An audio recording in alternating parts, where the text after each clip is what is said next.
The earth trembled just before dawn. The sound came first, like 100 horses breathing fire through the darkness. Then came the war cries, sharp and rising, slicing the cold morning silence like a blade. Martha stood barefoot on the porch, her lantern flickering in the wind, hands shaking around the rifle she barely knew how to fire. The Comanche riders appeared like ghosts through the fog, 50 strong, their faces painted in streaks of crimson and ash. At their front rode a man, wrapped in wolf pelts, his stare locked straight onto her. He raised a hand. The others stopped. Time froze, and then she saw it. Behind him, on a painted horse, rode the boy she thought she had saved. But was this salvation or betrayal? Before we jump back into how it all began, introduce yourself and tell me where you're tuning in from. I love hearing your stories too. And if this one touches your heart or keeps you on the edge of your seat, make sure you're subscribed. Because tomorrow, I've saved something extra special for you. There was dust in everything. In the seams of the porch wood, in the space between, the pages of her worn-out Bible, and even in the folds of the single dress she wore most days. Dark blue with fraying sleeves. The wind carried it daily from the west, dry and full of whispers, like it had somewhere to be and too many secrets to keep. Martha lived on the edge of a town that didn't want her. A cracked shingle roof and a leaning fence, 30 paces past. The old church bell that no longer rang. She kept to herself, not out of choice, but because the townfolk made sure she knew she was not welcome. They said she brought bad luck, that she saw things, that she talked to the dead. None of it was true. Not really. But rumors grow faster than crops out in the West, and hers had roots too deep to pull out now. Once, a long time ago, she had walked straight and laughed often. But that was before the fire, before her husband's scream faded into ash and the left side of her face melted into a scar that wouldn't let her forget. Now she walked with a slight limp, unsteady on cold mornings, and her voice had grown softer, like the world had pressed its finger to her lips and told her to keep quiet. Thus, town obeyed that silence too. On Sundays, she sat alone on the back pew while the others filled in up front. She wasn't asked to contribute food to the potlucks, nor was her name ever listed on the prayer rolls. The preacher nodded when their eyes met, but he never said her name from the pulpit. It was easier that way, for them. For Martha, it was just more of the same. The children whispered when she passed, and their mothers pulled them close like the scar on her face might leap across the air and cling to their skin. She never scolded them. She remembered being young once, before the fire, before the war, before the kind man with the crooked smile rode out one morning and didn't come back. He had been her everything. Now, she had nothing, except for the house and silence. It had been 3 years since her husband died. The war had ended months before, but death was slow to get the message. He'd gone out to check on a neighbor's wounded cattle, and all they found was his hat, blood on the brim, arrow through the D, crown. No body, just a bad ending, and questions that still echoed louder than gunfire in her mind.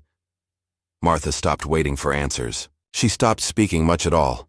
The land didn't need noise. It needed hands and patience. She grew potatoes in one corner of the yard, fed the chickens in another. Days passed like wind through dry grass, slow, forgettable, and rough around the edges. One evening, she watched the sun bleed out across the horizon, a whiskey-colored sky stretching thin over the hills. That was the first time she heard it, the sharp, uneven breath of someone nearby. Before we dive deeper into the story, just a quick note. I'm Thomas, the voice behind this narration. If you're enjoying how this sounds, let me know in the comments so we can keep the same voice in future videos. Now back to Martha. She found him just past the chicken coop, a boy, no older than 10 or 11, bare-chested and shivering under a thorn bush. His left leg was wrapped in a strip of faded cloth, soaked through with blood and dirt. He stared at her, eyes wild, and alert like a trapped animal. Comanche. There was no mistaking it. The cut of his jaw, the bone necklace, the sharp ink markings along his shoulder. He should have run when he saw her, but he couldn't. That leg was too far gone. Martha didn't speak. She just knelt, slowly, hands open. His eyes flicked between her hands, her face, and her scar. He flinched. Most people did. But he didn't try to crawl away. Maybe he saw something familiar in her brokenness. Without a word, she lifted him. He was light, fevered and frail, and her knees nearly gave as she carried him inside. She laid him on the old cot her husband used to sleep in, pulled a damp cloth from the wash basin, and started cleaning the wound. He hissed. She shushed him gently. No names were exchanged. He didn't know her language, and she didn't know his. But pain was a language too, and that night, they both understood it. Over. The next 2 days, Martha nursed the boy quietly. She boiled herbs, crushed roots, and tried not to think about what would happen if someone from town saw the shadow in her window that didn't belong. At night, she sat in the rocking chair and watched the boy breathe. The fever broke on the second evening. He opened his eyes and stared at the ceiling like he'd seen it before in a dream. In the morning, he ate. In the afternoon, he smiled. It was the first smile she'd seen in months, maybe years. It cracked something in her, something she'd buried too deep for words. She didn't ask why he was alone, didn't ask how far he'd come. She just knew he was someone's child, and someone would come looking. On the fourth morning, the wind changed. It came in from the east this time, colder, carrying a different scent. Rain, maybe, or gunpowder. Martha stood on the porch with a tin cup in her hand, and the boy asleep behind her, blankets pulled up to his chin. Her eyes scanned the dirt road winding down from the hills. That was when she saw him. Not a rider, a walker. Lone figure in a brown duster, hat pulled low, step by step, slow like he had nowhere to be, or maybe he'd already been everywhere and had the scars to prove it. She stiffened, gripped the tin tighter. Strangers didn't pass through without a reason, not this far out. When he reached the fence, he paused. One hand rested casually on the gate latch, the other near the revolver at his side. His face was shadowed, but when he tilted his head, the light caught his jawline, rough, weathered, with a faint cut healing just beneath his cheekbone. He didn't speak. Neither did she. Not yet. Just the wind between them, and the sound of a rooster crowing off-key in the background. He tipped his hat slowly. "Ma'am." His voice was low, not hard, not soft, just enough to carry. He looked past her for a second, eyes drifting toward the window where the curtain had shifted. Maybe he saw the shape of the boy. Maybe he saw nothing at all. "I ain't here to take nothing," he said.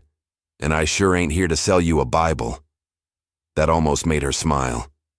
Almost. "What are you here for?" she asked. Her voice was hoarse from disuse but steady.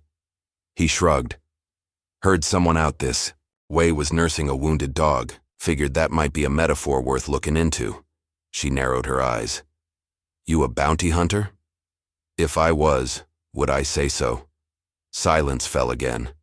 It stretched, but not uncomfortably, like two people testing how long they could breathe, in the same space without needing to fill it. Martha studied him. He didn't seem afraid, and more importantly, he didn't look at her scar the way others did. He looked at her like she was someone who still existed.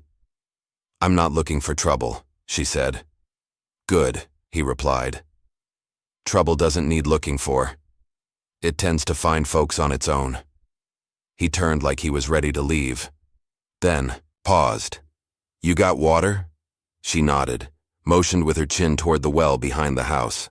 He stepped off the road and into her world without hesitation. They didn't speak much that day. He drank, tipped his hat again, and wandered off behind the barn where he tied his small bedroll under a tree. No explanation, no request. Just stayed, as if the land had opened its arms and let him sink in.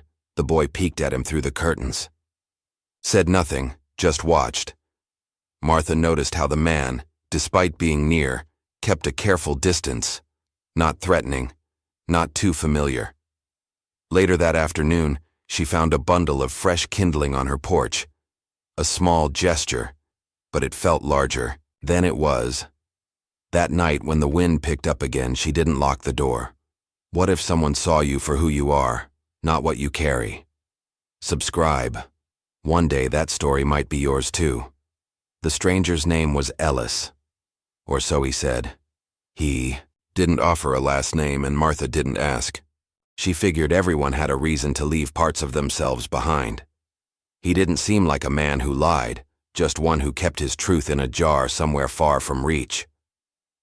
By the second morning, he was helping with the fence. Said it leaned too, far east, and she ought to brace it before the wind took it all the way down. His hands were worn, scarred and calloused, but he worked like someone who didn't mind hard things.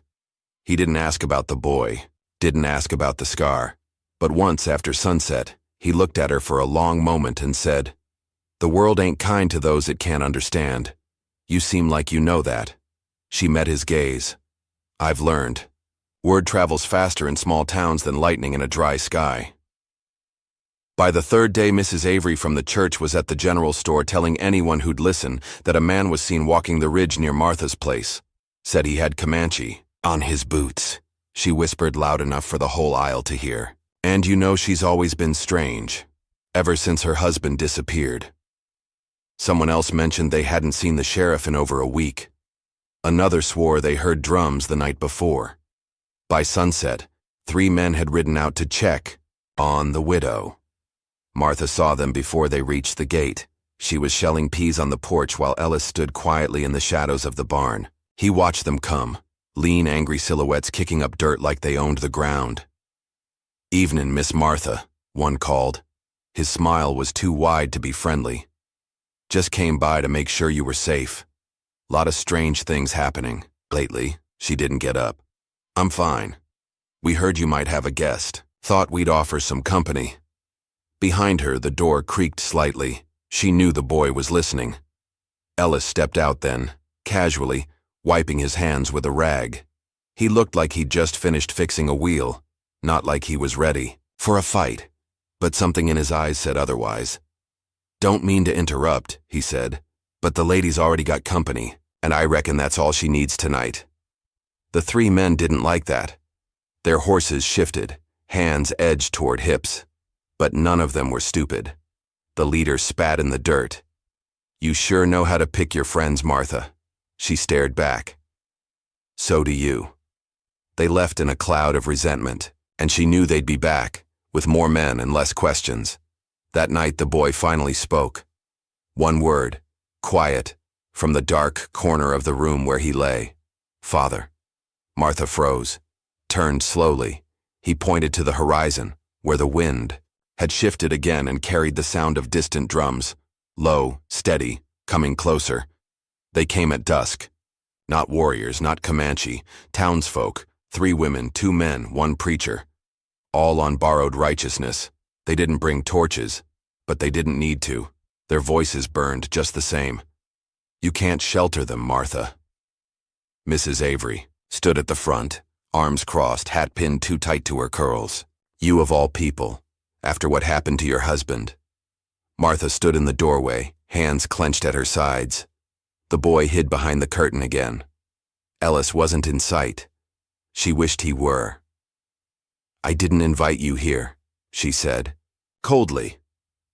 "We're not asking permission," Preacher Geller added. His Bible hung from one hand like a threat. "This land don't belong to you if you're using it to harbor sin." Martha stepped out, shutting the door behind her. "Sin?" she repeated. "He's a child, shot, alone. He's Comanche." The words hit like stones. "And you've taken up with a drifter with a gun and no name." Mrs. Avery's voice trembled with venom. "You think people haven't noticed what happens after dark? You think you can hide behind your scars forever?" Martha flinched, barely, but that was all they needed. The preacher stepped forward, raising his voice now. "You've lived in shadow for years, Martha. But this is rebellion. God sees it. We all do." She said nothing, just stared at them, letting the weight settle like ash, letting the humiliation rise in her throat like bile. Then one of the men, Tom Kinley, threw something at her feet. A rag doll, red thread, black eyes. She knew it. It had belonged to her daughter, the one they never talked about. The one buried in the far field, her knees buckled. "You left her there," he said. "You let her die while you chased ghosts in the woods." Martha collapsed to the porch, chest heaving. Her hands reached out, not for the doll, but to brace herself from drowning in the sudden sea of memory. No one helped. No one touched her. They turned and walked away, leaving the doll and the echo of judgment in the cold dirt. The boy opened the door slowly, eyes wide, silent. She turned her face, so he wouldn't see her cry. That night, she packed nothing, just walked. Out the back gate into the woods, up the hills. No direction, just away. The sky darkened behind her, clouds swallowing the moon. Cold crept into her boots, numbing her feet. Still, she didn't stop. Not when the branches cut her arms, not when the wolves howled from far-off ridges. She walked until the pain of breath reminded her she was still alive. And then she dropped. Snow came suddenly. A cruel April storm. Icy flakes coated her shoulders, her hair, her hands. She lay curled beneath a cedar tree, trembling. She didn't pray. She didn't hope. She waited. For cold to take her like it had taken everything else. She didn't hear him at first. Didn't feel the gentle shift in the air, just the warmth of a coat being laid over her shoulders. Then his voice. Soft. Close. "I've been looking for you. Ellis." She opened her eyes slowly. He knelt beside her, rain in his hair, snow melting on his sleeves. "How did you—" "You didn't say goodbye," he said. "Didn't seem like you." She laughed, bitter. "You don't know me." He tilted his head. "Maybe. But I know running when I see it." He didn't lift her, didn't offer grand speeches or promises. He just sat, quiet, took off his gloves, held her hands in his, let her shiver, let her breathe. "I'm not strong," she whispered. Her voice cracked, softer than wind. "I wanted to be. But they broke me, and I let them." Ellis didn't argue, didn't rush to disagree. He looked at her hands, scarred, blistered, weathered like old maps. "People like us," he said gently. "We don't get to break in public, so we break in secret and then we get up in pieces." She blinked, looked at him. "I don't have any pieces left." He leaned in slightly, his breath clouding in the air. "Then let me sit with you while you gather more." He carried her, part of the way down, not in his arms, but by walking close, letting her lean on his shoulder. Each step felt like shedding a layer of hurt. Back at the cabin, the fire was still alive. The boy had kept it burning. He looked up when they returned, ran into the shadows but not far. She collapsed into her chair, blankets around her. Ellis stayed across the room. Silent. Just there. Later that night, when the boy finally came close, he crawled into her lap without a word. She held him, rocked him gently. And outside, Ellis sat on the porch, rifle across his lap. Not because he expected trouble, but because sometimes the most dangerous thing a man can do is wait with kindness. The thaw came slow that spring, as if the land, like Martha, was unsure whether it deserved warmth again. Snow still clung to the treetops in late April. But beneath it, something stirred. A pulse. A will. A quiet fire. She woke before dawn most mornings, not because she had to, but because she wanted to. The boy was still asleep on the cot Ellis had built from scrap lumber and rope. He slept soundly now. No more flinching at every sound, no more feverish dreams. Martha stirred the embers in the hearth and added fresh wood. The soft crackle was her favorite sound these days. Not long after, Ellis would come in from the woods, axe over his shoulder, beard thick with morning frost. He never knocked. Just entered like he'd always belonged. And somehow, over the weeks, he did. They built things. Small things at first, a proper fence, a new hinge for the back door, shelves above the hearth. She found her hands steadier with purpose. The limp didn't vanish, but her stride grew stronger. The whispers in town still floated like dust, but fewer dared approach the gate anymore. Not since Ellis started leaving carved bullets on the fence posts. A quiet warning. They started trading. Again, smoked venison for flour, eggs for cloth. She didn't smile in town, but she stopped bowing her head. The boy stayed hidden during trips, but he was learning English. From Martha. From Ellis. From listening to the world without ever stepping fully into it. One afternoon, as the sun dipped, behind the cottonwoods, Ellis leaned against the porch rail, watching Martha brush the boy's hair with fingers as gentle as spring wind. "You ever think about leaving?" he asked. She didn't turn. "Every day." He nodded slowly. "But you stay." "I stay," she said, "because if I leave now, they win."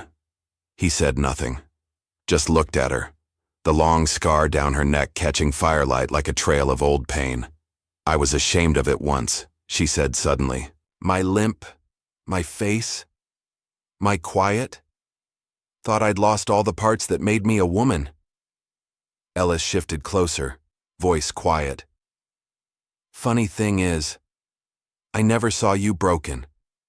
I saw you burning." She looked at him, eyes steady, tired, but lit from within now. "Then maybe it's time I stop waiting to feel whole." They started something bigger the next morning. The land out back was flat and rich, grass thick, soil dark. Ellis found old plow pieces buried near the barn. Together, they carved lines into the earth. Horse ranch, they agreed, or something close. The boy laughed for the first time, watching Ellis chase a stubborn colt through the creek. That laugh, bright and short and wild, stayed with Martha through the night, but fire draws shadows. And by the second week of May, they arrived. Ellis had left at dawn to buy nails and molasses. Martha stayed to tend to the boy's bruised ankle. She heard the hooves before she saw the riders. 3 of them, dusty coats, flat expressions, lawmen, or something like it. The lead man was tall, gray-bearded, eyes sharp with judgment. He dismounted with a familiar smirk, the kind men wore when they thought they knew everything. "Martha Walker," he said. "Didn't expect to find you playing house with a savage and a ghost." She said nothing, stood firm. "You know who I am?" he asked. She nodded once. "Marshal Dent. Ellis told me." He chuckled. "Did he tell you he deserted a company wagon train? Left 2 men to die so he could vanish into the trees like a coward?" Martha didn't flinch, but the boy behind her grabbed her skirt. Dent leaned closer. "He's not who you think he is. Never was." That evening, Ellis returned to find her sitting on the porch steps, eyes red but calm. "You knew he'd come," she said. He nodded. "I figured he would. Was just a matter of time." "Is it true?" she asked. "About the wagon train?" Ellis crouched beside her, resting his hands on his knees. "It is, but not the way he tells it." She waited. "I was ordered to kill a Comanche family camped near the river. They hadn't attacked anyone, just lived too close for comfort. 2 of our men went ahead. By the time I caught up, it was already done." He swallowed. "I couldn't stomach it. I buried the dead, left my badge on the captain's saddle and walked away." Martha looked at him, eyes full of storm and clarity. "You've been running ever since." He nodded. "Until here." The boy came outside then, holding a carved horse Ellis had whittled for him.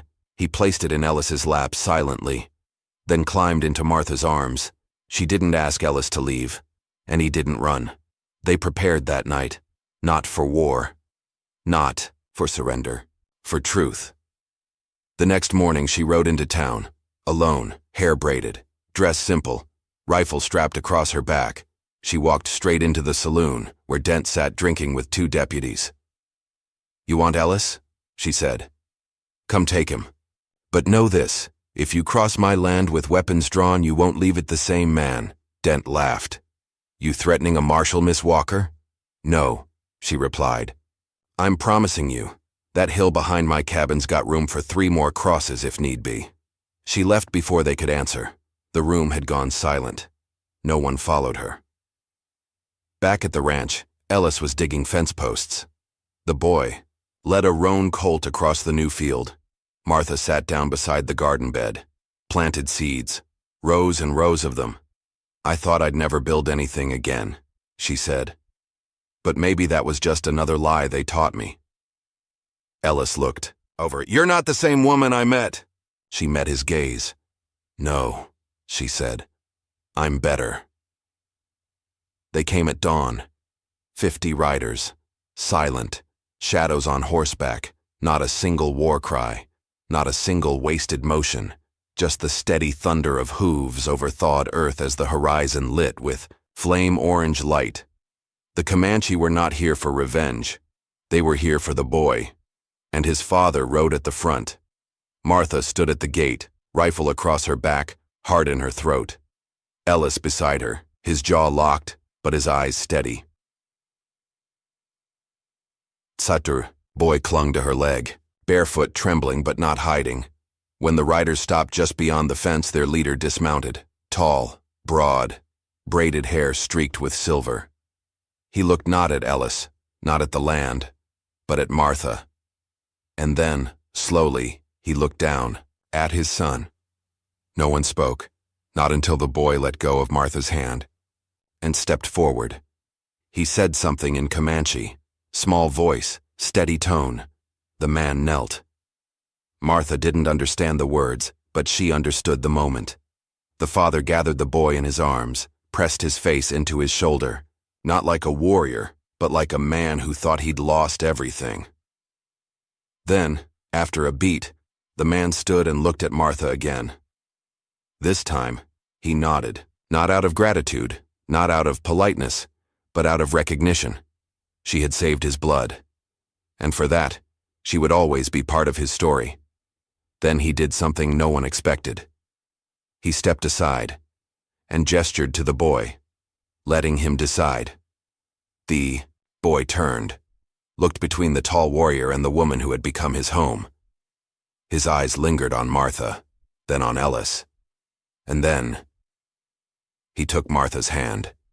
She felt his little fingers slide between hers, small, warm, certain. And in that moment, 50 warriors bowed their heads in silent agreement. No words, no ceremony, just a truth shared between people who had lost and found things too sacred to explain. They stayed until the sun cleared the ridge.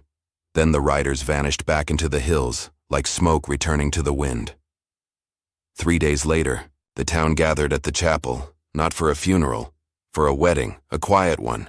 No music, no flowers, just hands held over splintered pews, and silent tears from those who, at last, saw who she really was.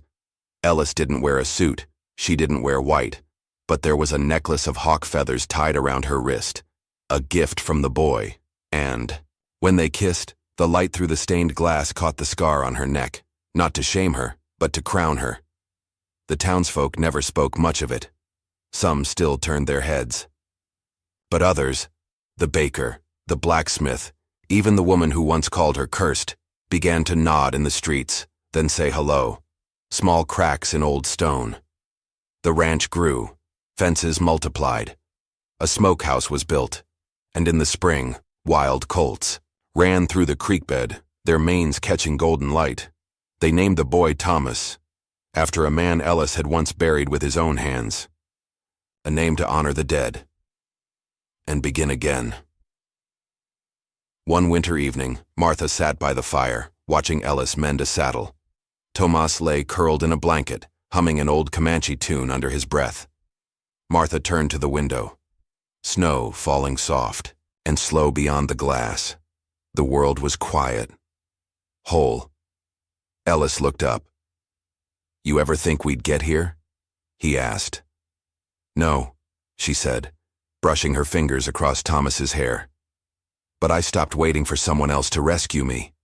Ellis reached for her hand, held it, not tightly, but like he'd never let go. Outside, the snow thickened, but inside, the fire burned steady.